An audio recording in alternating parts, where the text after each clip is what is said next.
أعوذ بالله السميع العليم من الشيطان اللعين الرجيم بسم الله الرحمن الرحيم الحمد لله رب العالمين والصلاة والسلام على شرف الأنبياء والمرسلين سيدنا ونبينا وشفيعنا بالقاسم محمد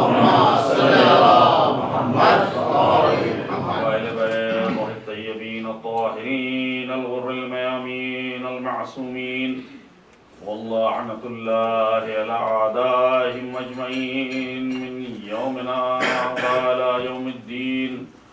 أما بعد فقد قال الله سبحانه وتبارك وتعالى في كتابه المبين بسم الله الرحمن الرحيم لقد أرسلنا رسلنا بالبينات وأنزلنا معهم الكتاب والميزان ليقوم الناس بالقسط وأنزلنا الحديد فيه بأس شديد ومنافع للناس. صلوات پڑھیے.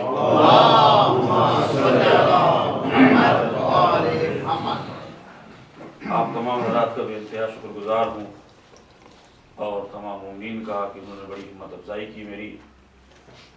یہاں کے منتظمین، یہاں کے رضاکاران، تمام مومنین جنہوں نے ان ایام اعزاء میں اس کو کامیاب بنانے میں کوشش کی اور مجھ جیسے حقیر کو جس کے پاس نہ کوئی علم ہے اور نہ معلومات نہ ہی زور بیان ہے اس کو یہ موقع فراہم کیا کہ ذکر سید الشہداء میں آپ کے ساتھ شریک ہو جاؤں. اور آپ کو بے انتہا مشکور ہوں.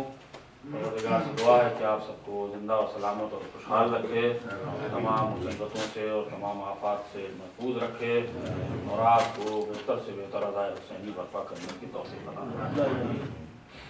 سلسلے کی آخری مجلس ہے اور چونکہ کل موضوع دوسرا تھا، میں چاہتا ہوں کہ تھوڑا سا اسی موضوع کو جس پہ گفتگو چل رہی تھی اس کو اختتام تک پہنچانے کی کوشش کروں. آج کچھ باتیں ہم نے کہی تھیں جن کی یاد دہانی ضروری ہے تاکہ وہ آپ کو پیش نظر رہے.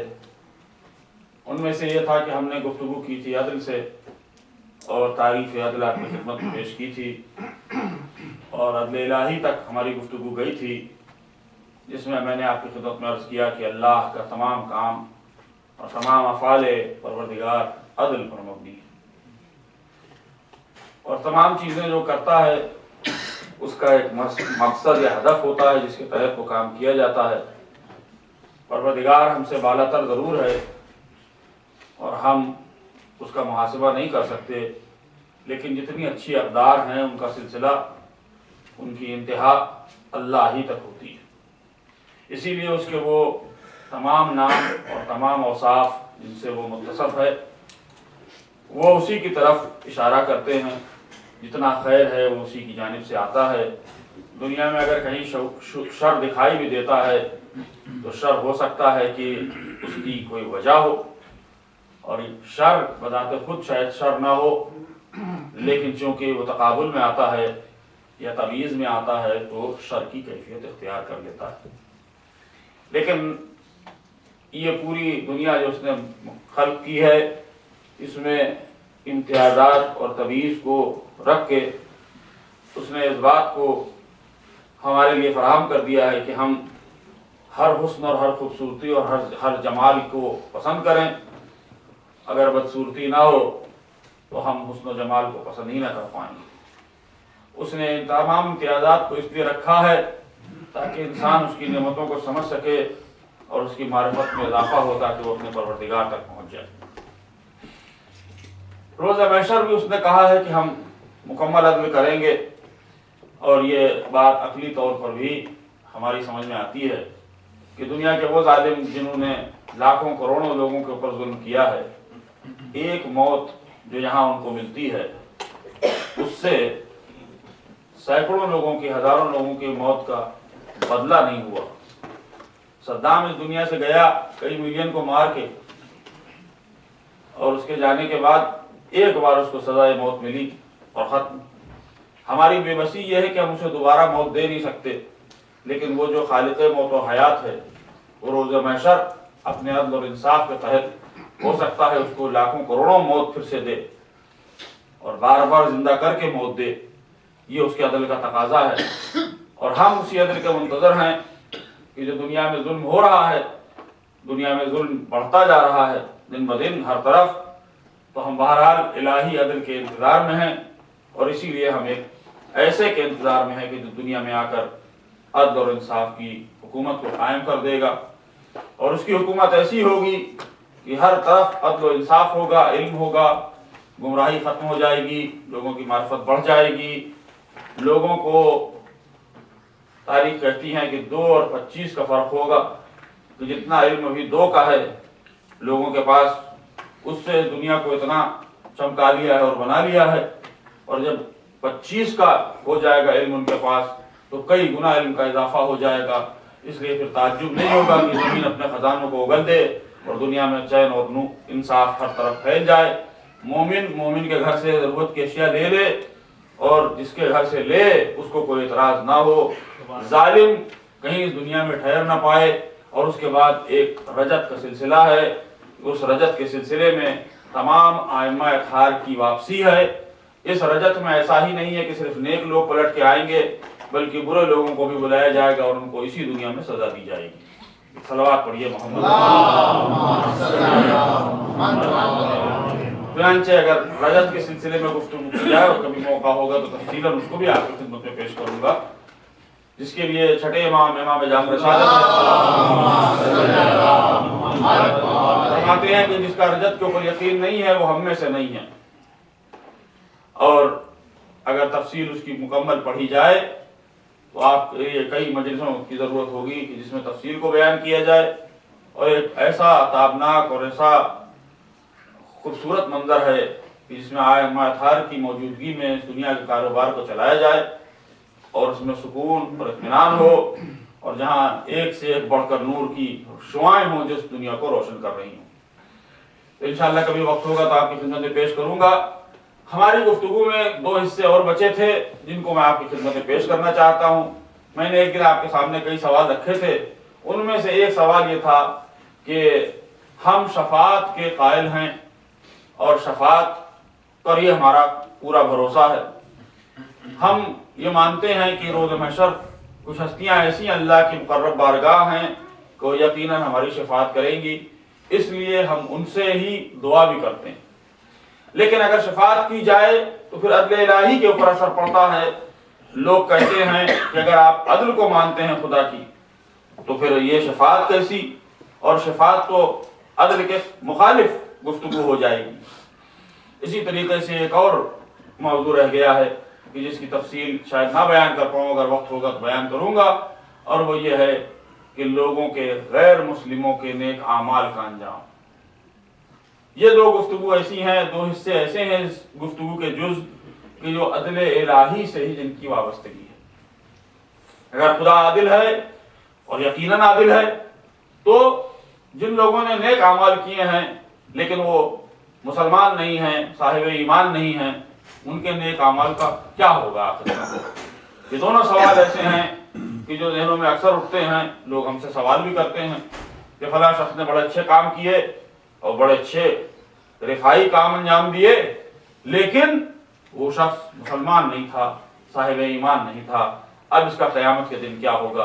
तो आइए थोड़ी देर के लिए आपको इस खुश मौजू में ले चलूं, लेकिन उम्मीद ये है कि आप मेरा साथ जरूर देंगे। सलवात पढ़िए।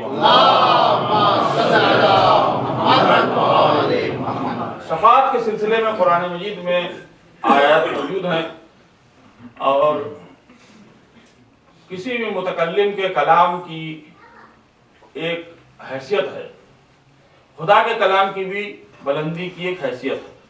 परवरदिगार किसी भी जुमले में, किसी भी आयत में, कहीं भी कुरान मजीद में एक जगह भी कोई भी चीज अबस नहीं रखी है। उसने उसका कलाम इतना मुरस्सा और इतना बलीग है کہ آج تک دنیا محو حیرت ہے کہ اس کا کہاں سے جواب لایا جائے اور اس کو کیسے سمجھا جائے۔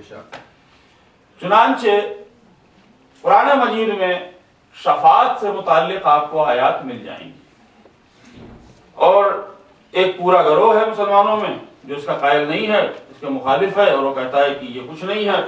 دراصل وہ وسیلے کے بھی قائل نہیں، وہ کہتے ہیں کہ کسی کو وسیلہ بنا کر خدا تک نہیں پہنچنا چاہیے، ڈائریکٹ خدا سے کنیکشن بنا لینا چاہیے۔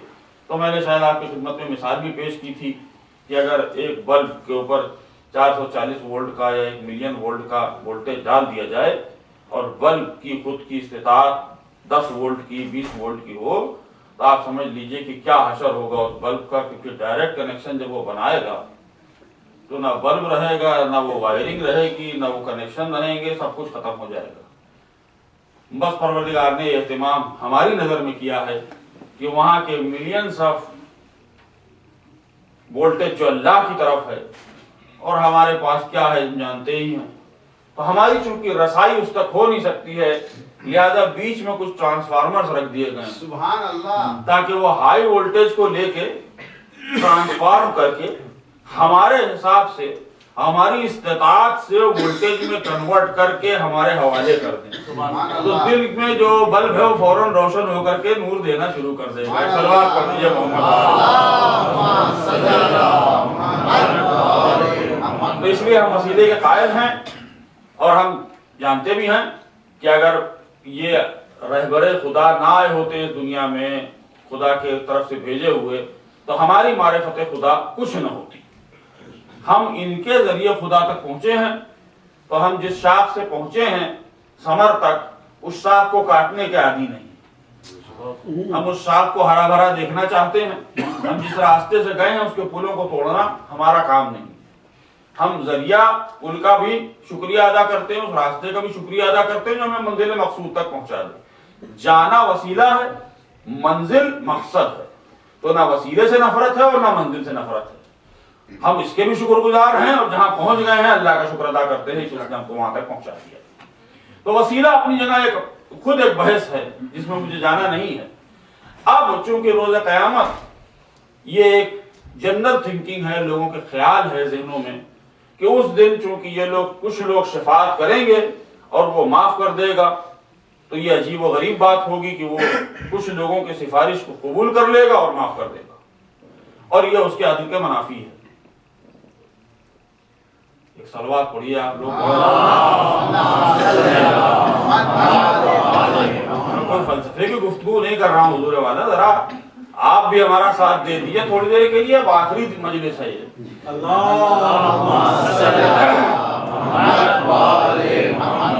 تو اب اس میں چونکہ گروہ موجود ہے تو وہ قرآن دونوں طرح کی چیزیں پیش کرتا ہے۔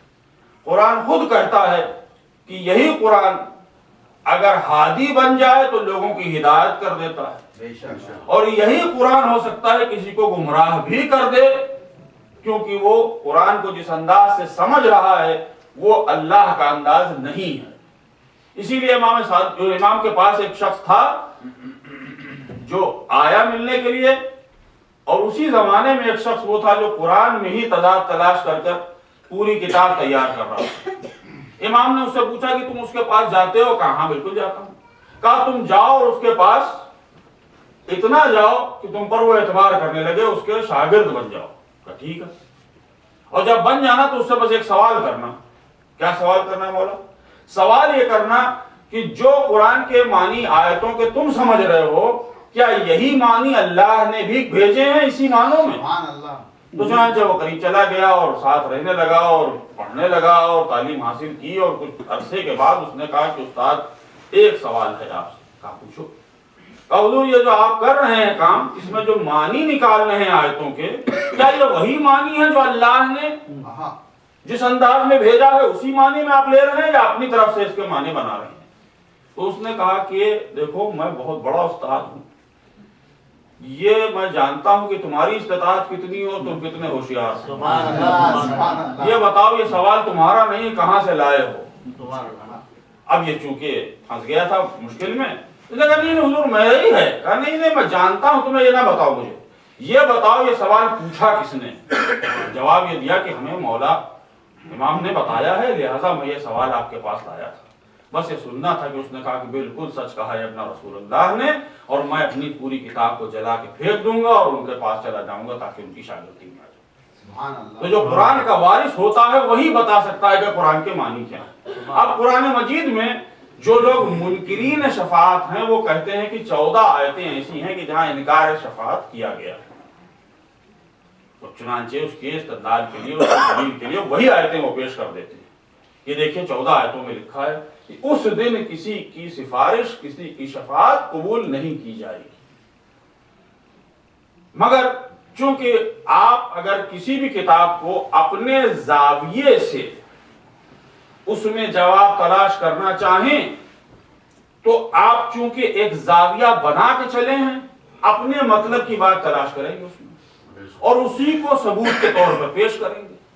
لیکن اگر کھلے دماغ سے دیکھا جائے تو اسی قرآن میں 28 ایسی آیتیں ہیں کہ جہاں اسی شفاعت کے ساتھ ایک استثناء لگا کے کہہ دیا ہے کہ ہم کسی کی شفاعت نہیں قبول کریں گے الا کچھ لوگوں کی جن سے اللہ راضی ہوگا، جو اللہ کے مقرب ہوں گے۔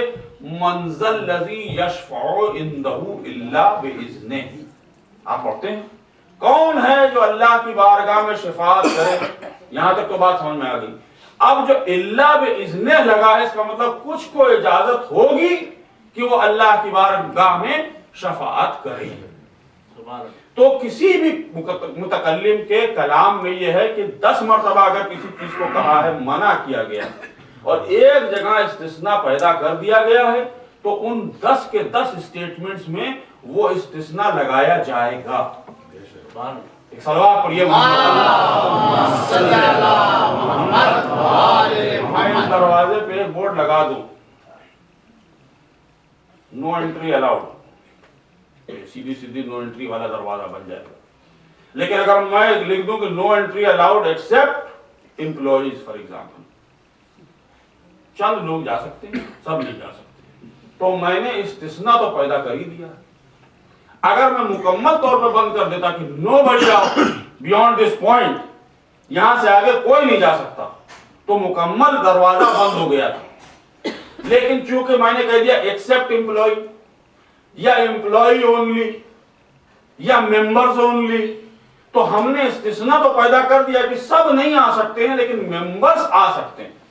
بس یہی صورت ان شفاعت کی آیتوں کی ہے کہ جہاں کچھ جگہ صریحاً انکار کیا گیا ہے، لیکن 28 مقام ایسے قرآن کے ہیں کہ جہاں قرآن مجید نے کہا کہ نہیں، ہم اس دن کسی کی شفاعت نہیں قبول کریں گے سوائے چند کی، سوائے کچھ کی، سوائے ان کی جن کو اللہ نے اذن دی ہے، سوائے ان کی کہ جن سے اللہ راضی ہے۔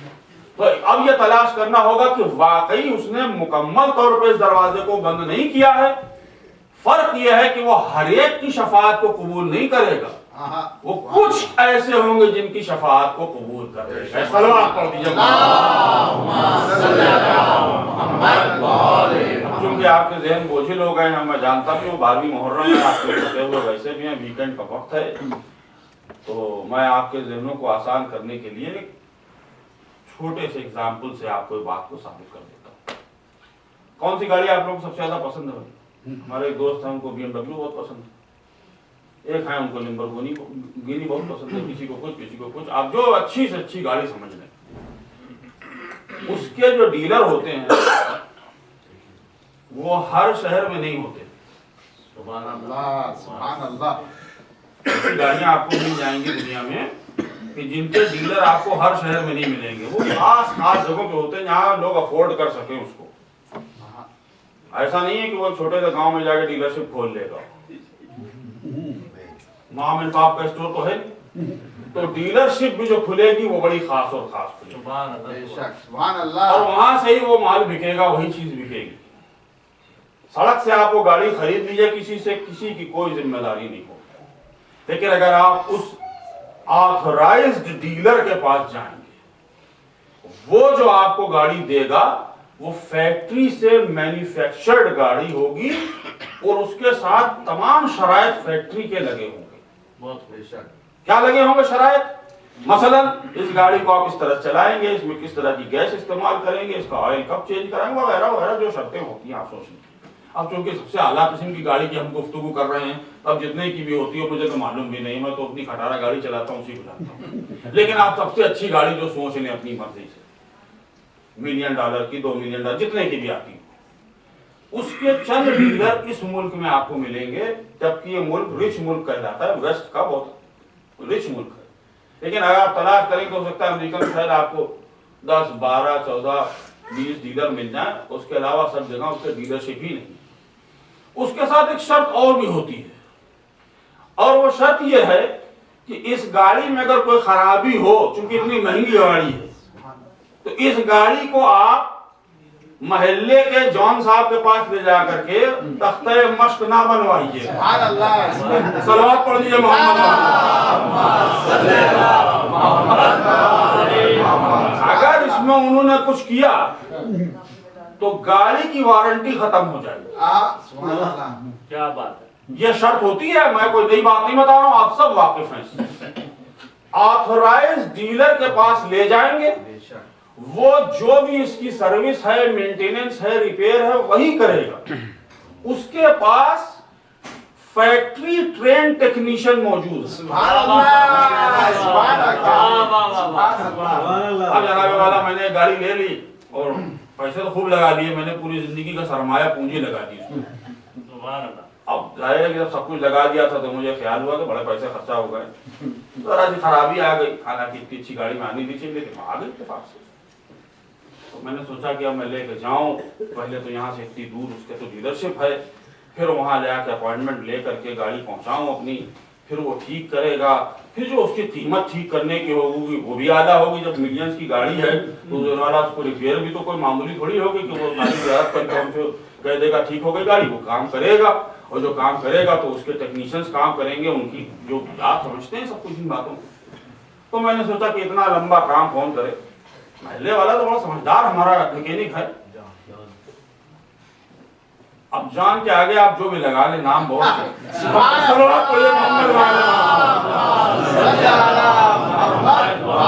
मैंने कहा भैया जरा यार तुम इसमें देखो क्या है। वो आए और उन्होंने अपनी पूरी काबिलियत लगा दी। अब चूंकि फैक्ट्री ऑथराइज नहीं थे और ट्रेंड नहीं थे, बनी बनाई गाड़ी को भी उन्होंने और छुट्टी कर दी।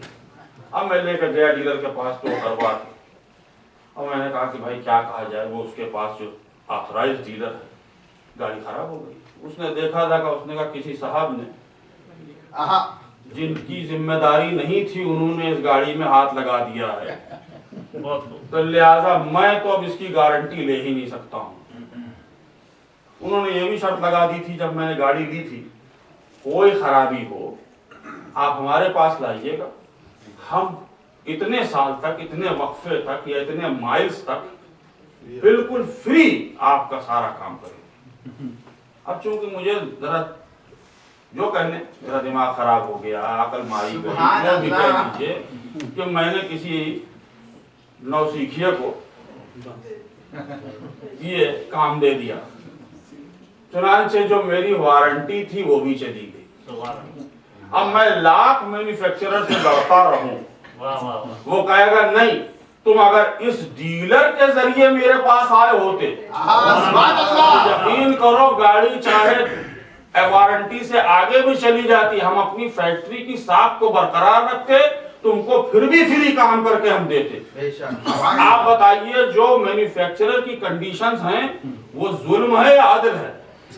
एक सलवात पढ़िए मोहम्मद, आप मुझे बता दीजिए। भाई उसने पहले ही ये शर्तें रख दी थी कि ऐसे ऐसे सारे काम होंगे, आप इसमें से किसी भी शर्त की को तोड़ेंगे, आपने शर्त की शिकनी की, नतीजा ये होगा कि आपका और हमारा रिश्ता खत्म हो जाएगा, हम आपकी कोई वारंटी नहीं लेते। अब अल्लाह ने इंसानियत की गारंटी ली ऑथराइज्ड डीलर्स के थ्रू, 14 थे, कहा इनके जरिए आओगे, टूट फूट होगी तो भी हम ठीक कर लेंगे, लेकिन अगर इनके जरिए नहीं आए तो चाहे जितने बड़े जॉन हो, चाहे जितने बड़े डीलर हो, हम कबूल नहीं करने वाले।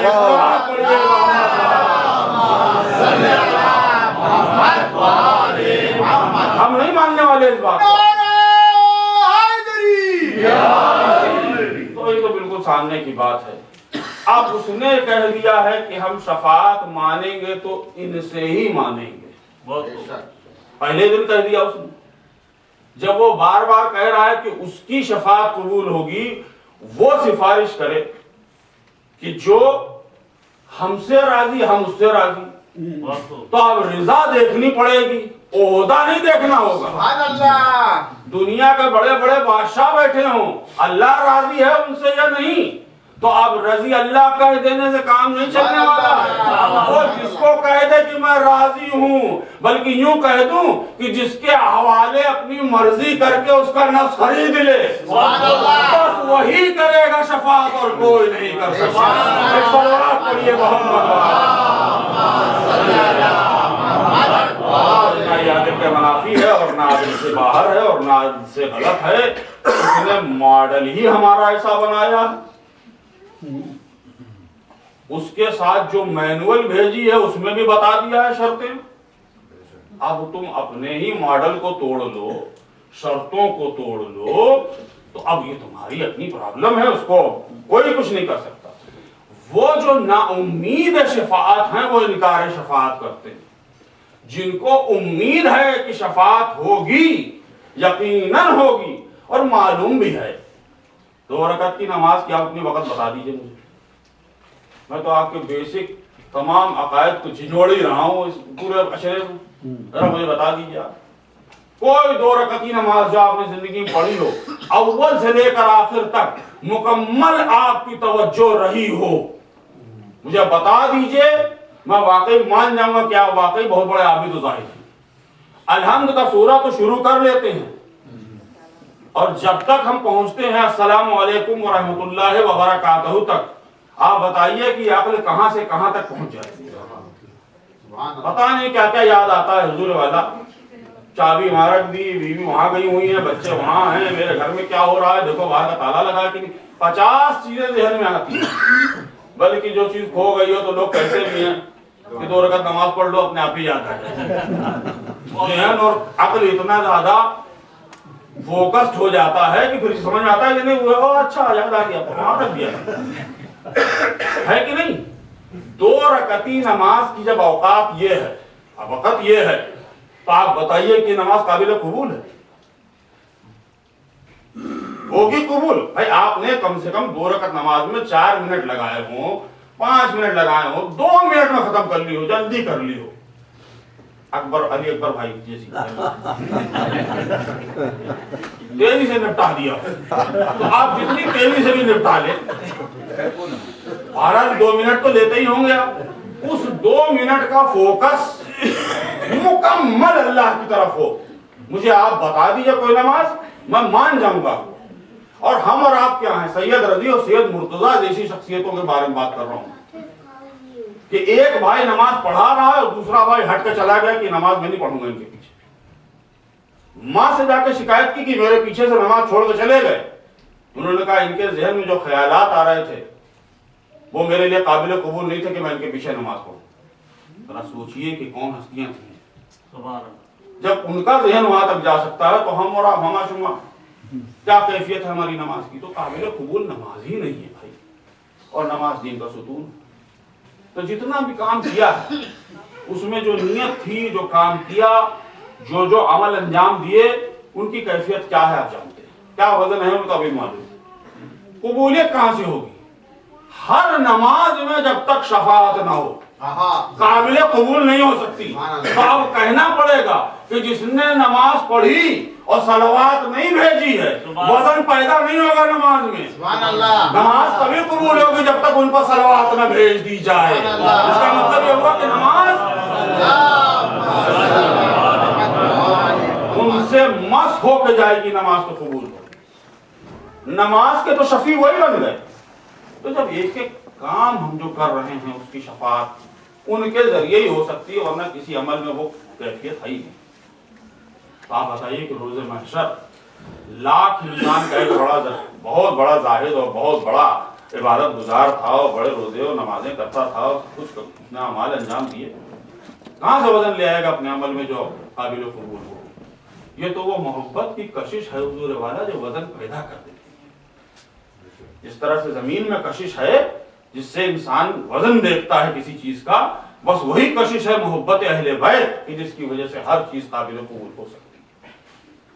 تو سارا مسئلہ یہی ہے کہ اس دن روز قیامت شفاعت کے لیے پھر ہمارے پاس کیا ہے، اور وہ سلسلہ، وہ رابطہ شفاعت کا برقرار ہے، تاکہ جو اعمال عیبدار ہوئی ہیں وہ بھی قابل قبول ہو جائیں، اور وہ ہماری طرف سے سفارش کریں اللہ سے کہ پروردگار اس کو معاف کر دے کیونکہ یہ میری محبت رکھتا تھا۔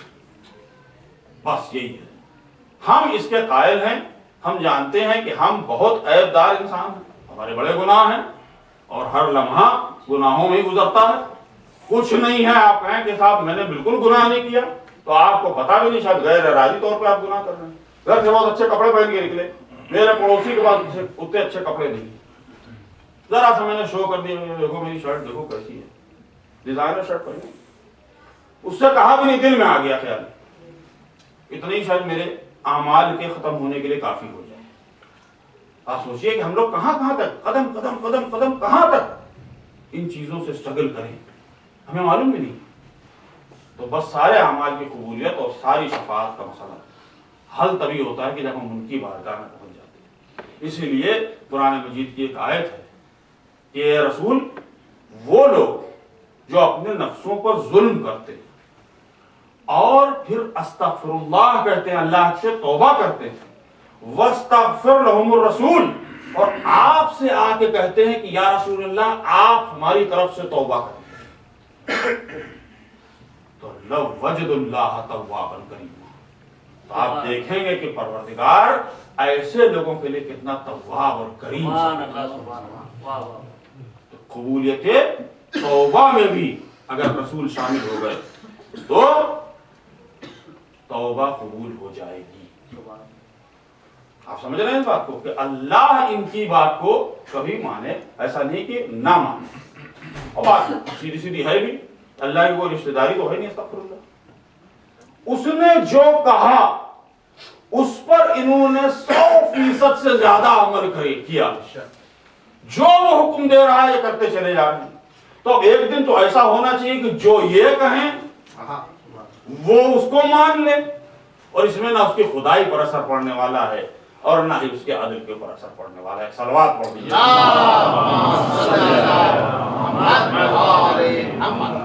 اب ایک دوسری بحث ہے، حالانکہ اس میں بھی بہت گوشے باقی ہیں اور مجھے اس کا خیال، لیکن میرے پاس وقت جتنا ہے اسی میں گفتگو آپ سے کر سکتا ہوں۔ دوسری بحث دوسرا جو سوال ہے وہ یہ کہ غیر مسلموں کے اعمال، اور بڑے اچھے کام کرتے ہیں غیر مسلم بھی، ایسا نہیں کہ سارے غیر مسلم برے ہی کام کرتے ہیں، ان میں بھی بہت سے ایسے ہیں کہ جنہوں نے فلاحی کام، نیک کام کیے۔ خاص کر کے آپ دیکھیں یہ ایام اعزاں میں ہمارے ہندوستان میں تو ہندو لوگ سبیل لگاتے ہیں، بلکہ وہ احتیاط بھی کرتے ہیں، انہیں معلوم ہے کہ مسلمان کے ہاتھ کا پانی ہم نہیں پیئیں گے، شربت نہیں پیئیں گے، چائے نہیں پیئیں گے، تو وہ خود نہیں اس پہ کھڑے ہوتے ہیں، چھوتے بھی نہیں کسی چیز کو، پیسہ دے دیتے ہیں، اور ہم ہی لوگوں میں سے کسی کو کہتے ہیں کہ بھائی تم ہماری طرف سے سبیل لگا دو، تاکہ جو آ رہے ہیں عزاداران حسین، جا رہے ہیں عزاداران حسین سڑک پر، گلی میں، کہیں بھی کوچے میں، ان کو پانی پلاؤ بنام حسین۔ یہ کام اچھا کیا انہوں نے، کتنے کام، اسپتال کھولے اور دواخانے کھولے، اسکول کھولے، پل بنوائے، سڑکیں بنوائیں، سرائے بنوائی، لوگوں کے لیے نہ جانے اچھے کتنے کام انہوں نے کیے ہیں کہ جن کا ایمان اللہ پر ہے۔ اب اس میں ہمارے یہاں کے دو اسکول آف تھاٹس ہیں جو کام کرتے ہیں۔ ایک کا کہنا یہ ہے کہ اگر انہوں نے اللہ پر ایمان نہیں ہے تو ان کی کوئی بھی چیز قابل قبول نہیں ہے، یہ اسکول آف تھاٹ ایک ہے۔ دوسرا اسکول آف تھاٹ یہ کہتا ہے کہ بھائی کام تو اچھا کیا، ٹھیک ہے، وہ نہیں مانتا ہے اللہ کو، کافر ہے، مشرک ہے، اس کا کوئی مذہب نہیں ہے، دہریہ ہے، نہیں مانتا ہے، خدا کا انکار کرتا ہے، جو بھی کرتا ہے وہ اس کا عقیدہ ہے، لیکن عمل تو اچھا کیا۔ عمل اچھا کیا ہے تو کہاں جائے گا؟ خدا تو کہہ رہا ہے کہ فَمَن يَعْمَلْ مِثْقَالَ ذَرَّةٍ خَيْرًا يَرَهُ وَمَن يَعْمَلْ مِثْقَالَ ذَرَّةٍ شَرًّا يَرَهُ، اور عدل کا تقاضا بھی یہ کہتا ہے کہ کوئی کام اچھا کرے تو اس کو انعام دے، اس کی جزا دو۔ یہ دنیا کے قانون ہے جو کچھ نہیں کرتے، لیکن اللہ کا قانون تو الگ ہے۔ دنیا کے قانون میں स्पीड लिमिट मान लिया किसी जगह की जो भी है 60 मील की है, और मैंने हमेशा 60 से कम ही पे गाड़ी चलाई, पूरी उम्र मेरी गुजर गई, 50 साल 60 साल जितने भी दिन थे मेरे चलाने के, मैंने चलाई, एक बार भी मैंने कानून शिकनी नहीं की। आप बताइए कि क्या वहाँ की गवर्नमेंट उस इलाके की काउंटी, टाउनशिप, स्टेट आके मेरे गले में हाथ डालेगा कि भाई तुम बड़े अच्छे आदमी हो, तुमने आज तक कोई कानून नहीं तोड़ा? तो कानून बनाया जरूर गया है, कानून पर अमल करने की कोई जजा नहीं। ऐसा नहीं कि आके हमको तोहफा दे दें, सर्टिफिकेट दे दें और बताएंगे पूरे स्टेट में ये आदमी ऐसा है जिसने कभी स्पीड लिमिट से ऊपर नहीं गया। लेकिन अगर स्पीड लिमिट से ऊपर चले गए, अल्लाह अकबर, तो आप जानते ही कैसे कैसी जगहों पर छुपे बैठे होते और आते हैं फरिश्ते की तरह। तो उनको मालूम है जहाँ कानून शिकनी हो रही वहां सजा दी जा रही है, जहाँ कानून के ऊपर अमल हो रहा है, शिकनी नहीं हो रही है, कानून की इज्जत की जा रही है, वहां कोई इनाम भी नहीं। दुनिया का कानून यही है। लेकिन खुदा के यहाँ क्योंकि कानून बिल्कुल इसके बरक्स है, वो कहता है अगर तुमने नेकी की नियत की है, बस किया नहीं है अभी अमल, सिर्फ नियत की है, आपने नियत की कि मैं फला आदमी के साथ नेकी करूंगा। मैं आप ही अभी ऐलान कर रहे थे हमारे भाई अलकौसर में, वो कितने अच्छे काम कर रहे हैं वो लोग, तो किसी की नियत हो जाए कि $80 कुछ भी नहीं है मैं दे दूंगा, बस ये सोच लेना, तो अल्लाह इसकी एक जगह तो लिखी दे। अभी किया नहीं है भाई, और यहां से लेके करने तक अभी बहुत रास्ते, बहुत मुश्किल है, आसान नहीं है। अगर कर देगा तो 10 गुनी दे देगा। 80 दिए हैं, 800 तो पक्के हो गए।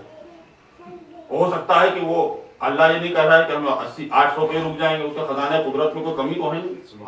ऐसा तो नहीं कि आपको 800 दे करके खजाना कम पड़ जाएगा भैया। और क्या, आपको चाहे 8 लाख दे दे, 8 मिलियन दे दे, 8 करोड़ दे दे, जितना आप गिनते चले जाए, पता नहीं आपकी नियत के ऊपर, उसके देने के ऊपर है। वो इतना जूतो सखा वाला है कि फौरन दे देगा, इस दुनिया में भी देगा वहां भी देगा। तो एक अमल जिसकी सिर्फ नियत की गई है उसकी तो जजा दे रहा है, और जिस पर अमल कर दिया गया उसकी जजा 10 गुना दे रहा है। वो एक बुराई की नियत कर ली किसी ने, यहां से कोई साहब निकले जेब काट लूंगा इनकी, ये है सिर्फ नियत। अब बेचारा जब निकल रहा था अस्तगफिरुल्लाह आप नहीं करेंगे, कोई और गैर आ गया आप नहीं करेंगे, मगर एक कोई गैर आ गया, मान लीजिए जेब कतरई आ गया, उसने सुना कि यहाँ मस्जिद में लोग बहुत आते हैं, बड़े पैसे वाले लोग हैं, चलो मैं बहाने से मस्जिद जाता हूँ, शिरकत करूंगा, बाहर निकलते हुए किसी जेब काट आया वो, और यहाँ के हालात ऐसे बने कि बेचारा काट ना पाया, लौट गया, खाली हाथ लौट गया। तो उसका वो अमल लिखा नहीं जाएगा क्योंकि उसने बुराई की नहीं। लेकिन अगर वो कर देगा तो एक ही बुराई लिखी जाएगी, 10 नहीं लिखी जाएगी।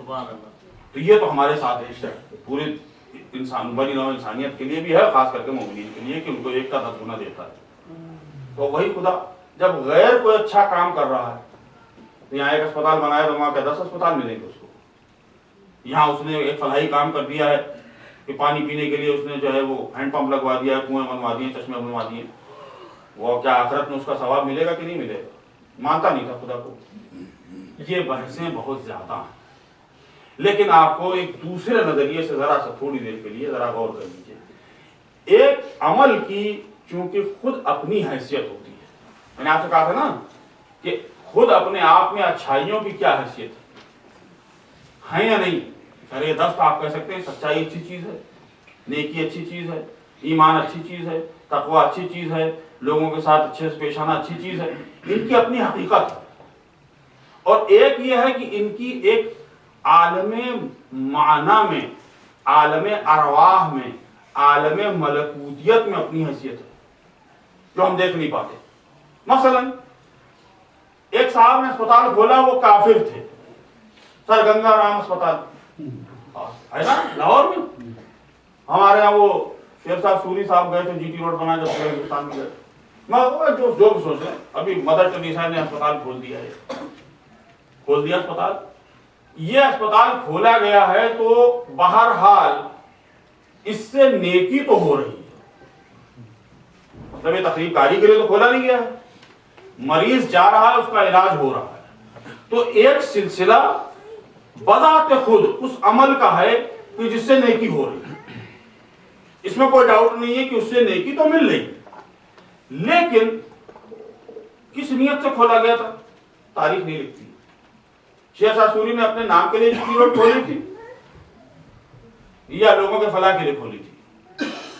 مدر ٹریسا نے اسپتال، سر گنگا رام نے اسپتال بنایا، king George medical college, king Edward medical college بنا، یہ کنگ کے نام کے لیے کھلا تھا یا کنگ واقعی چاہتا تھا لوگوں کی فلاح ہو؟ تاریخ نے نہیں لکھا ہے، کنگ کی نیت نہیں درج کی ہے۔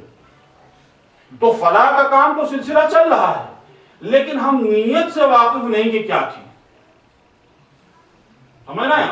ہو سکتا ہے کہ ان میں سے کوئی ایسا بھی شخص ہو کہ جس نے اپنے طور پہ تحقیق کر لی ہو اور تحقیق کر کے وہ اس نتیجے پر پہنچا ہو کہ مثلا کرسچینٹی ہی صحیح مذہب ہے، اس کی تحقیق میں خامی ہو سکتی ہے، لیکن اس نے جو جہاد تحقیق کے لیے کیا اور ان بائس طریقے سے، بغیر کسی طریقے سے طرفداری کے، اس نے کھلے دماغ سے تحقیق کرنے کے بعد یہ فیصلہ کیا کہ آج جو پوری دنیا میں مذاہب ہیں ان میں کرسچینٹی سب سے اچھا مذہب ہے، اس نے پورا جہاد کیا، اس کے لیے پوری کوشش کی اور اس نتیجے پر پہنچا ہے۔ تو اب اس کی اس کوشش میں خامی تو ہو سکتی ہے کہ اس نے کوشش کرنے میں اس کو نتیجہ غلط ملا، لیکن اس کی نیت میں خامی نہیں ہو سکتی، کیونکہ یہ اچھی چیز کی تلاش میں تھا، حق کی تلاش میں تھا۔ پروردگار اس کی جزا ضرور دے گا کیونکہ اس نے جد و جہد کی ہے، یہ بات الگ ہے کہ نتیجے پہ صحیح پہنچا نہیں۔ لیکن اگر میں نے کیا، میں آپ کے یہاں آ گیا اور سینٹ لوئس میں رہنے لگا اور میں نے کہا کہ بھائی ایسا ہے کہ میں مجلس کرنے والا ہوں، اور ابھی ہمارے ایک دوسرے بھائی کے یہاں مجلس ہوئی تھی، وہاں تو صرف روٹی اور کباب بٹا تھا، اب چونکہ میں اپنا نام کرنا چاہتا ہوں تو میں نے کہا میں عمر مسلم بانٹوں گا، میں نام کرنا چاہتا ہوں، میں نے کہا میں ایسا تبرک بانٹوں گا کہ لوگ اشش ہو جائیں، نام ہو جائے کہ ناصر صاحب تو ایسی مجلس انہوں نے کی ہے کہ ایسی آج تک کسی نے کی نہیں۔ ذرا بتائیے میری نیت اچھی ہے یا اس کی نیت اچھی؟ اس نے روٹی کباب بانٹا تھا امام حسین کی محبت، سبحان اللہ، تو کیا تو کام ہے، نیکی ہے، آپ آئے، تشریف لائے، آپ نے مجلس شرکت کی، کھایا پیا، چلے گئے، آپ کو تبرک بھی دے دیا، گھر تک پہنچا بھی آیا میں آپ کے، لیکن بھائی جب ہماری نیت پاک تھی تب یہ ہوتا صحیح۔ تو ایک نیت کا بہت بڑا اس میں حصہ ہے، اور اسلام کہتا بھی ہے کہ انما الاعمال بالنیات، ایک صلوات پڑھ دیجیے۔ ہو سکتا ہے کہ کام اچھا کیا ہو ان لوگوں نے، لیکن ہم ان کی نیت سے واقف نہیں، کفار کی، مشرکین کی، انہوں نے کس لیے کیا ہے؟ ہمارے یہاں چونکہ ہر چیز میں قرب ہے اللہ کا، ہمارا ہر کام قربتاً اللہ ہے، اسی لیے کہا گیا بسم اللہ کر کے کام شروع کرو تاکہ اللہ یاد رہے تمہیں، اللہ کا رحم و کرم تمہارے ساتھ رہے، اور تمہاری نیت یہ ہو کہ یہ کام میں کر رہا ہوں اللہ کا قرب حاصل کرنے کی۔ تو چونکہ اگر نیت صحیح ہے تو عمل چاہے چھوٹا ہو اس کی جزا بہت بڑی دی جاتی ہے، اور نیت خراب ہے تو دکھلانے کے لیے اتنی بڑی مجلس میں نے کر لی، ثواب کیا ملے گا مجھے؟ کیا میں معاذ اللہ استغفر اللہ کسی کو روک ڈالنے کی کوشش کر رہا ہوں؟ اگر یہ کر رہا تھا تو میری کوئی قابل قبول کوئی عبادت نہیں۔ تو اب ان کفار اور مشرکین کے نیک اعمال کی نیت سے ہی ہم واقف نہیں، تو فیصلہ کرنا بھی غلط ہے۔ دوسری بات یہ ہے کہ جب میں نے کہا نا کہ عالم ملکوت میں ایک الگ حیثیت ہوتی ہے عمل کی، یہ ظاہری عمل ہے جس سے خیر جاری و ساری ہو رہا ہے ضرور، لیکن عالم ملکوت میں کیفیت عمل کی بالکل دوسری ہو جاتی ہے۔ کام کیا ہے لیکن عالم ملکوتیت میں وہی عمل بلند ہوتا ہے اللہ کی وحدہ۔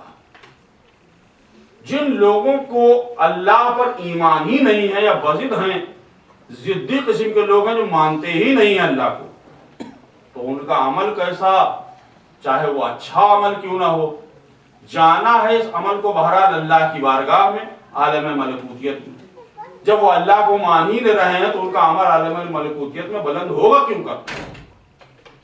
جو مقصد ہے جہاں تک پہنچنا ہے اس کو مان ہی نہیں رہے۔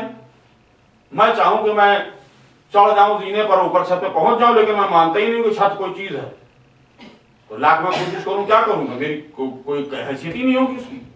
یہی کیفیت ان کی، ان کفار کی ہے کہ جنہوں نے اگر نہیں مانا ہے ضد کے طور پر اللہ کو، تو عالم ملکوتیت میں ان کا عمل بلند ہو کر پہنچے گا ہی، جب پہنچے گا نہیں تو اس کی جزا و سزا بھی نہیں ہوگی۔ हमारे अमल के लिए इसीलिए अम्मा ने कहा कि जब नेकी करो तो देखो ध्यान रखना जाया न कर देना।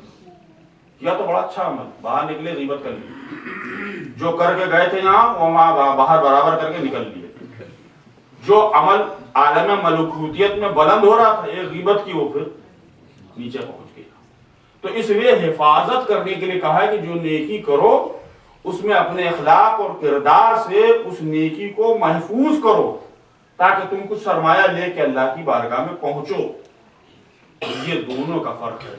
अब नतायज अपने तौर पर निकालने की जरूरत नहीं है, नतीजा यूं समझ लीजिए कि वो जब एक एक जर्रे का हिसाब रखने वाला तो हमें नहीं मालूम है कि इस काफिर की नेकी का वो क्या क्या जजा देगा, लेकिन जो भी काम होगा वो अदल पर ही होगा, इसके अलावा कुछ नहीं। एक सलवात पढ़ दीजिए। हो सकता है इस काफिर को नाम नमूद जो यहाँ दे दिया गया है यही उसका जजा, मगर टेरेसा को कौन जानता था? जिसने पेनिसिलिन का इन्वेंशन किया है उसको कौन जानता था? लेकिन उसने जब इन्वेंशन कर लिया और पूरी इंसानियत के लिए वो पेनिसिलिन काम आने लगी, उसका नाम पूरी दुनिया में रोशन हो गया, पूरी दुनिया में इज्जत हो गई। हो सकता है यही उसकी जजा हो, लेकिन हो सकता है यहाँ पर भी मामला खत्म ना हो। इसीलिए कहा गया है कि किसी ने ख्वाब में देखा और किसी ने आलम माना में देखा कि वो नौशेरवान, आदिल नौशेरवान, हाकिम ताई जिसकी सखावत बहुत मशहूर है, दोनों जहन्नम में है क्योंकि अल्लाह पे ईमान नहीं लाए। लेकिन जहन्नम के उस गुरफे में है कि जहां वो आग से महफूज कर लिए गए। तो नेमते जन्नत से तो महरूम हो गए, लेकिन जहन्नम की उस आग से बहरहाल उनको महफूज कर लिया गया, इसलिए कि उनकी एक नई खूबी ऐसी थी जो सब में मशहूर। नौशेरवान आदिल जिसका महल बन रहा था और महल बना, नया महल बनाने के लिए उसने कहा जमीन सारी खरीद ली जाए। पूरी जमीन खरीद ली गई और एक बुढ़िया की झोपड़ी थी, उसने कहा मैं अपनी जमीन तो नहीं बेचूंगी।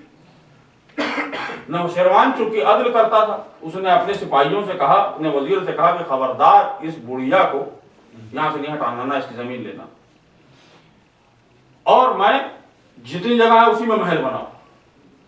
बुढ़िया कहती थी कि मुझे नौशेरवान का हमसाया पसंद है, मैं यही रहना चाहती। चुनांचे महल बना, और महल बना तो जिस तरफ उसकी झोपड़ी थी वो दीवार में कजी आ गई, टेढ़ी हो गई वो दीवार। रोम से एक सफीर आया और आके उसने पूरे महल को दिखलाया, नौशेरवान सैर कराया कि देखो कितना खूबसूरत महल है, कैसे बेहतरीन कंगूरे बने हैं, क्या बेहतरीन डिजाइन में बनाया गया, सब कुछ करते करते जब वो उस कोने पर पहुंचा है यहाँ दीवार में कजी थी, उसने कहा कि इतना खूबसूरत महल है, दीवार में कजी। तो बताया गया कि नहीं, इसलिए है कि पीछे बुढ़िया की झोपड़ी है और उसने जमीन देने से इनकार कर दिया। तो रोम का सफीर कहता है कि अदल इंसाफ से बनी हुई इस दीवार की कजी ज्यादा बेहतर है, इसलिए कि जुल्म से अगर इसको सीधा किया जाता तो ये जुल्म हो जाता किसी बूढ़ी औरत के ऊपर। आप समझ रहे हैं कि इतने से अदल को भी वो चाहता था कि हमेशा बरकरार रहे। लिहाजा नौशेरवान हालांकि जहन्नम में जाएगा क्योंकि मानता नहीं था अल्लाह को, लेकिन बहरहाल अल्लाह उसको अपने अदल से जरूर जरूर उसकी जजा पूरी अता फरमाएगा। बस तो आप इससे सारे नताइज निकाल लीजिएगा। यही बात हातिम ताई की थी कि जिसकी सखावत मशहूर है और उसके लिए भी बताया गया है कि वो भी ऐसी मंजिल में रहेगा।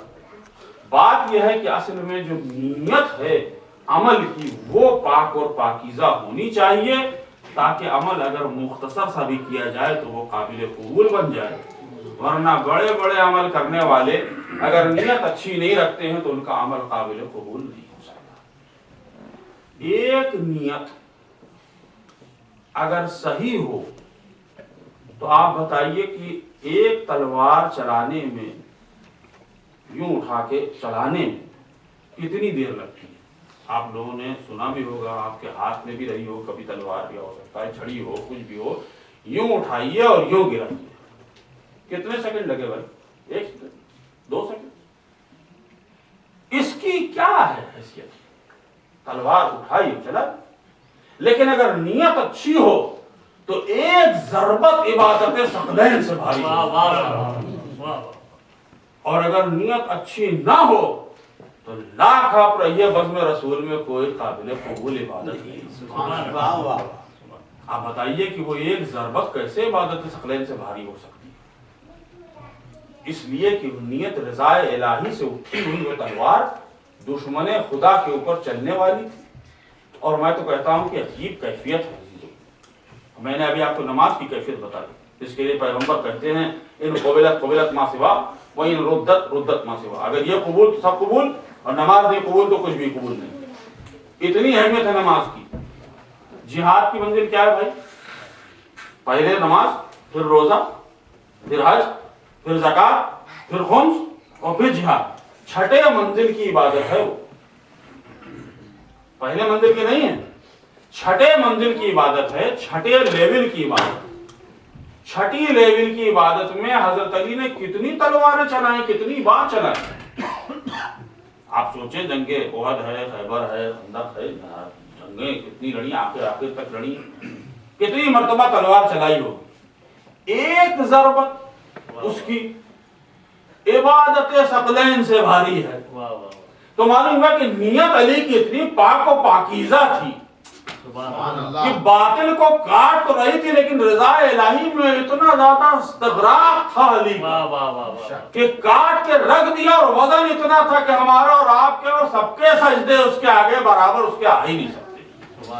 हमारी सारी इबादतें उसके मुकाबले में नहीं आ सकती। तो जिसकी छठी लेवल की इबादत की एक ज़रबत की कैफियत ये हो, उसके सजदे कैसे होंगी, उसकी नमाजें कैसी होंगी, उसके रोजे कैसे। आवाज़ बुलंद नाराए सलावत। हमको नतीजा फौरन नहीं निकाल लेना चाहिए कि फला शख्स मरा है, उसने अस्पताल बनाया, ये किया वो किया, बड़े अच्छे काम करके गया है, वो तो जन्नत में चले। जी नहीं, हम फैसला करने वाले नहीं हैं, लेकिन अलबत्ता ये जरूर हम जानते हैं कि अल्लाह अदल और इंसाफ से उस दिन काम लेगा और उसको उसके किए की जजा जरूर देगा। फर्क यह है कि शायद फजल उसके साथ ना हो। हम कहते हैं रब्बे आमिलना बिफज़ले, परवरदिगार हमारे साथ फजल से सुलूक फरमा, अदल से ना फरमा, क्योंकि तेरा अगर अदल हो गया तो हम किसी काबिल नहीं है कि तेरे अदल के सामने ठहरे। हम ये कहते हैं कि तू फजल कर हमारे ऊपर, और ये फजल इलाही है कि उसने ऐसे लोगों को भी भेजा हुआ है हमारे दरमियान कि हम उनसे भी जाके कहेंगे कि मौला आज का दिन बड़ा सख्त दिन है, ए मौला आप पर तो हम ईमान लाए थे, आका आप अल्लाह की बारगाह में हमारे लिए दुआ कीजिए कि हमारे गुनाहों को माफ कर दिया जाए और हमारी दुआ को कबूल कर लिया जाए और हमारी शफाअत। तो अब वो अल्लाह का फजल है जो पहले चलता है, अदल बाद में चलता है। कोई शख्स भी नहीं कह सकता कि उसने क़यामत के दिन उसके साथ अदल ना किया जाए। हर इंसान को उसके किए का उससे बढ़कर दे देगा अल्लाह की, वो मुतमईन हो जाए। और हम जानते नहीं है कि वो किस अंदाज में देगा और क्या देगा। क़यामत का वो दिन एक दिन 50,000 साल के बराबर है इस दुनिया में। हो सकता है कि इन लोगों ने जिन्होंने नेकी की हो इनका हिसाब किताब पहले हो जाए, तो 50,000 बरस उनको ठहरना ना पड़े, क्योंकि 50,000 बरस खड़े होकर के अपने अमाल को याद करना यह आसान काम नहीं होगा। हो सकता है परवरदिगार यही उन पर रहम कर कि तुम्हारा हिसाब पहले कर देते, ये भी हो सकता है, हमें नहीं मालूम। और उसके अलावा जन्नत और जहन्नम के दरमियान एक जगह है जिसे आराफ कहा जाता है। ना वो जन्नत के वहां पर राहत व आराम और रिज्क है, और ना वो जहन्नम का अजाब है कि जिसमें जल रहा है इंसान। दरमियानी हिस्सा है, सूरह आराफ पढ़िएगा तो आपको मिल जाएगा। ये वो हिस्सा है जैसे समझने की दुनिया वाला है कि यहाँ ना तो वैसी नेमतें हैं कि जब दिल चाहा आपको फल मिल जाए और फूल मिल जाए और गलमान मिल जाए और हूरें मिल जाए और खुसूर मिल जाए और मजे से आरामदेह तरीके से आप जन्नत की जिंदगी गुजारें। ना वो है कि आप आग में अस्तगफिरुल्लाह जल रहे हो या आपको कोई सहमत हो। दरमियान का हिस्सा है, तो परवरदिगार हो सकता है कि इनकी नेकी के वजह से इनको दरमियानी हिस्से में डाल दे, ताकि ना इनके ऊपर किसी किस्म का अजाब हो, ना ही कोई फायदा उठा सके, इसलिए क्योंकि अल्लाह पर ईमान नहीं लाए थे। एक सलवात पढ़ो बस। जब शफी बनने वाला किसी आलिम के दिल में ख्याल पैदा हो गया कि बारगाह खुदा में इमाम हुसैन की मंजिलत इतनी अजीम क्यों है कि रोज़ा क़यामत हुसैन जो कहेंगे वो काबिल कबूल होगा, जो कहते हैं हुसैन। तो उसके लिए मिसाल दी गई है कि अगर एक बादशाह हो, जंगल में जा रहा हो, रास्ता भटक गया हो और रास्ता भटकने के बाद अपने लश्कर से भी जुदा हो जाए, भूख और प्यास का उसके ऊपर गलबा हो जाए और उसके बाद उसके पास खाने पीने को भी कुछ ना हो, जंगल में भटका हुआ इंसान रात की तारीकी में एक दूर झोपड़ी को देखे और उस झोपड़ी में बुढ़िया और ये जाए और उस बुढ़िया से कहे कि मुझे भूख लगी है, मुझे प्यास लगी है, मेरी आज मुश्किल को आसान कर दे। और उस वक्त अगर बुढ़िया ऐसी हो कि इसका कोई मददगार ना हो, उसके पास एक बकरी हो और वो बकरी का दूध दुहे और इसकी प्यास को बुझा दे और उसके बाद जब प्यास बुझ जाए तो ये बादशाह कहे कि भाई मुझे भूख भी लगी है, प्यास तो बुझ गई है, मेरी भूख का कोई सिलसिला करो ताकि मेरी भूख भी बुझ जाए, भूख भी खत्म हो जाए। तो वही बुढ़िया उसी एक बकरी जो उसकी सरमाया है उसको ज़िबा करके इस बादशाह का पेट भर दे, बादशाह की जिंदगी बच जाए। दूसरे दिन या उसी वक्त उसके फौज के सिपाही आए और उस बादशाह से कहें जहाँ पर आप कहाँ गायब हो गए थे, आइए हमारे साथ वापस चलिए, हिफाजत से उसके महल में उसको पहुंचा दें, उसकी हुकूमत को पहुंच जाए। अब दूसरे दिन अगर ये बुढ़िया जो इसके पास जो कुछ सरमाया था वो बकरी थी, ना खाने को कुछ था ना पीने को कुछ था, बकरी के दूध पर जिंदा रहती थी, इसने सब कुछ तो बादशाह के हवाले कर दिया था ताकि बादशाह की जिंदगी बच जाए। अब अगर ये दूसरे दिन बुढ़िया आ जाए और बादशाह से कहे ये बादशाह आज मैं हाजतमंद हूँ, मेरे पास ना खाने को है ना पीने को है, आज मुश्किल की कैफियत में हूँ, तो उसी वक्त ये वाकया मैं आपको जल्दी जल्दी इसलिए सुना रहा हूँ कि इसकी पूरी तमीर, अगर बादशाह से सवाल किया जाए कि इस बुढ़िया को क्या देना चाहिए, तो बहुत से औरफा ने कहा कि बादशाह को किसी ने कहा आधी हुकूमत अपनी दे देनी चाहिए, लेकिन फिर किसी दूसरे आरिफ ने बढ़ के कहा कि उसने तो अपना सब कुछ दे दिया था, तो बादशाह को अपनी पूरी हुकूमत इसके हवाले कर देनी चाहिए कि तूने मेरी जान बचाई। बस यही कैफियत हुसैन की है कि जब दीन खुदा के ऊपर वक्त आ गया तो हुसैन ने भी कुछ न छोड़ा जो उनके पास था। तो अब कयामत के दिन भी अल्लाह कहेगा हुसैन से कि हुसैन जो चाहो मेरी हुकूमत पे तुम जैसे चाहो इस्तेमाल करो, इसलिए कि तुमने मेरे दीन के दिफा के लिए, दीन के बचाने के लिए इतनी बड़ी कुर्बानी दे दी थी। तो आज ये दिन, कयामत का दिन सख्त दिन जरूर है, लेकिन हुसैन आज तमाम चीजें तुम्हारे हवाले हैं। तुम जिसको चाहो हाथ पकड़ के जन्नत में लेते जाओ, तुम जिसको चाहो जिसके साथ जो नेकी कर दो, जिसको चाहो जिसको जो हक दिलवा दो, इसलिए कि तुमने मेरी हुकूमत अल्लाह के कलमा ला इलाहा इल्लल्लाह को बचाने के लिए अपनी रगे गर्दन को भी जेर खंजर रख दिया, अपनी औलाद की कुर्बानी दे दी, अपना सब कुछ गंवा दिया। तो इसलिए हुसैन को ये शरफ हासिल है कि परवरदिगार से उस दिन हुसैन मखसूसी तौर पर हुसैन के लिए है कि उनके लिए कहा जाएगा कि जो हुसैन का चाहने वाला है, जो हुसैन पर रोने वाला है, जो हुसैन पर गिरिया करने वाला है, जो इस मुसीबत पर आंसू बहाने वाला है, वो कहाँ है, आ जाए ताकि हुसैन उसके साथ नेकी करें और हुसैन उसको उसकी जगह दिलवा दे। बस अजीजों, करबला का एक वाकया एक मारका असर आशूर तक खत्म हो जाता और वहीं सिलसिला मसायब भी खत्म हो जाता, तो हम सब बहरहाल रो करके आशूर के दिन ही इस गम को बढ़ा देते। लेकिन क्या कहा जाए, हम और आप मरते हैं, एक दिन मैं भी मरूंगा, और अगर मेरी औलाद है और हालात ऐसे हैं कि मेरा सोयम हो जाए तो मेरी औलाद पूरी कोशिश करेगी कि मेरे मरे हुए बाप का मैं सोयम करूं। हो सकता है कि उसमें वो एहतमाम करें, मजलिस करें, जिक्र करें, कुरान खानी करें, मेरी याद मनाएं और बुलाएं लोगों को, और मेरे चाहने वाले, मेरे मानने वाले, मेरे दोस्त और अहबाब, मेरे अजीज व अकारिब आए उसमें। तो ये एक मेरे जैसे इंसान की जब कैफियत है तो जरा सोचिए कि आज हुसैन के सोयम का दिन, सोयम के दिन होना क्या चाहिए था कि वो शहादत हो गई थी तो दिलजोई करनी चाहिए थी। चले गए थे दुनिया से, इस तरह से बेदर्दी से शहीद कर दिए गए थे। 4 लोग आते और उन मुकद्दरात इस्मत की दिलजोई कर देते, सैयद सज्जाद की दिलजोई कर देते। लेकिन आज कैफियत बिल्कुल अलग है, और कैफियत यह है कि काफिले पे बिठा दिया गया है, उन्हीं ऊंटों पर सवार किया गया है। अरे शिब्र लेके चला जाए इस काफिले को, लेकिन उस रास्ते से मखसूस तौर पे ले जाया जा रहा है कि जहां इमाम हुसैन की लाश है, अली अकबर की लाश है, कासिम की लाश है। एक एक बीवी अपने वारिस को देखती है, अपने अजीज को देखती है, लाके से गिरा दिया जनाब ज़ैनब ने। ए भैया, अरे बहन के पास चादर होती तो वो आपको दे देती ताकि आपका कफन होता। अरे बहन में चादर है, ये कैफियत थी बहन की कि भाई की लाश को देख देख के तड़प रही थी कि एक मर्तबा पलट के देखा सैयद सज्जाद की कैफियत ये है कि जिस्म जर्द हो गया है, पूरे जिस्म में लर्जा है। पलट के पूछती है बेटा मैं देख रही हूँ कि तेरी रूह जिस्म से निकल जाएगी। फरमाते हैं बूबी अम्मा अरे जवान बेटा और उसके बाप का लाशा, और मैं अपने बाप को दफन न कर सकूं। फरमाती है मेरे लाल अरे सब्र कर मेरे बेटे, देख एक दिन आएगा कि तेरे बाप के रोजे पर दुनिया के लोग आएंगे और ज़ियारत करेंगे। अल्लाह अकबर। ज़ैनब की पेशन गोई थी, तसल्ली किस तरह से दी होगी, कैसे गई होगी।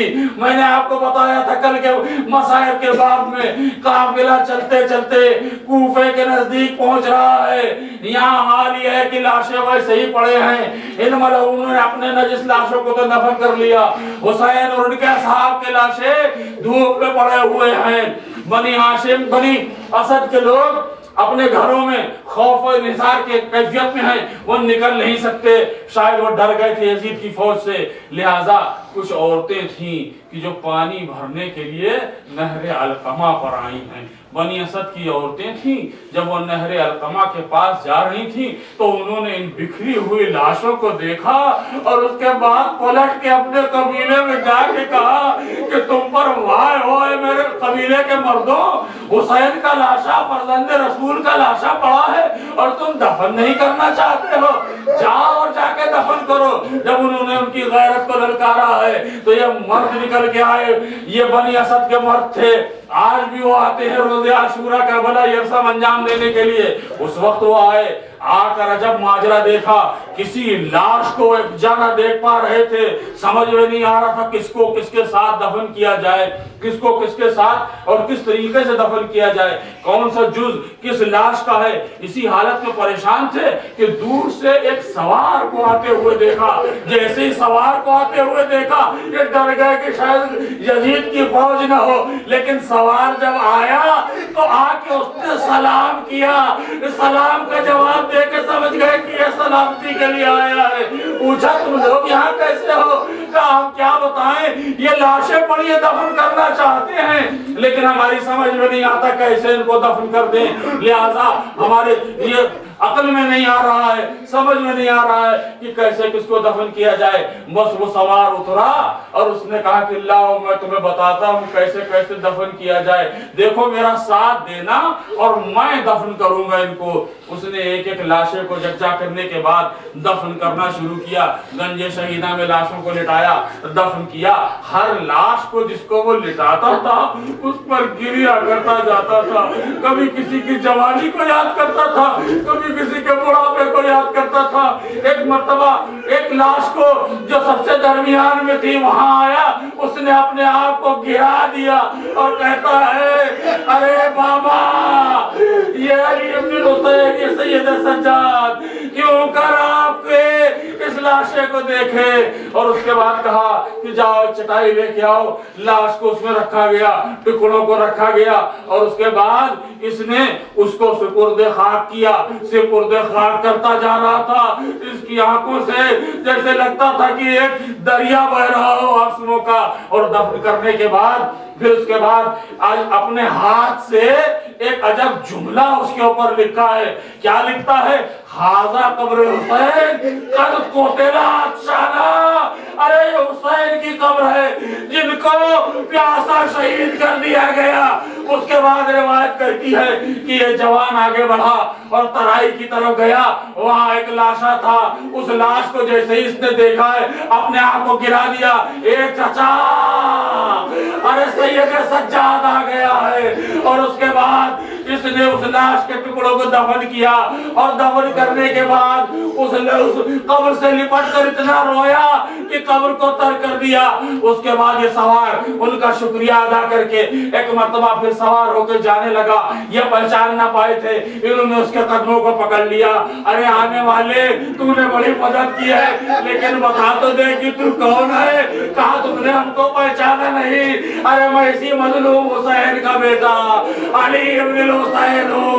एजाज आके अपने बाबा को मैंने दफन किया है। सैयद सज्जाद एजाज आके यहाँ दफन तो कर गए, लेकिन मौला जरा उधर एजाज देखिए, अल्लाह का करिश्मा देखिए, यजीदियों के जुल्म को देखिए। ए मौला, अब तो काफिला कूफे के नजदीक पहुंच रहा है। इमाम हुसैन के सर को इब्न जियाद से लाकर फिर से काफिले में मिलाया गया और उसके बाद सराय शोहदा को नेज़ों पर बुलंद किया गया और उसके बाद अब कूफे में दाखिला है।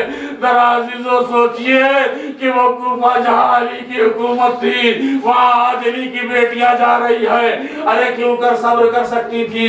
मैं पूरा वाकया नहीं पढ़ूंगा, बस एक जुज पढ़ देता हूं, और वो ये कि जब कूफे के दरवाजे के करीब ये काफिला पहुंचा है तो एक बच्ची थी काफिले में, जिसने एक टंगी हुई लाश के वो देखा और गिरिया करना शुरू कर दिया। पूछा गया तुम क्यों रो रही हो? कहा ये मेरे बाबा का लाशा है। अरे मुस्लिम की यतीमा थी रुकैया, जिसने अपने बाप के लाशे को देखा। इमाम सज्जाद कूफे में दाखिल हुए तो सर झुकाए हुए जा रहे थे। किसी ने बाद में पूछा मौला जब आप कूफे में आए तो आपका सर झुका हुआ था, लेकिन आपके चचा अकील आए थे, मुस्लिम इब्ने अकील, तो उनकी कैफियत ये थी कि सर बुलंद था और बिल्कुल सीना तना हुआ था। आपने फरमाया कि उनके कूफे में जाने और मेरे जाने में फर्क है। अरे मुस्लिम ने जंग की थी, एक बहादुर इंसान ऐसे ही जाता है, लेकिन मैं जब दाखिल हो रहा था तो मेरी माँ बहने और कुबिया थी जो बेमकना चादर थी, और मैं क्यों कर सर उठाता, इसलिए मैं सर झुकाए हुए सब्र और रज़ा से अल्लाह की बारगाह में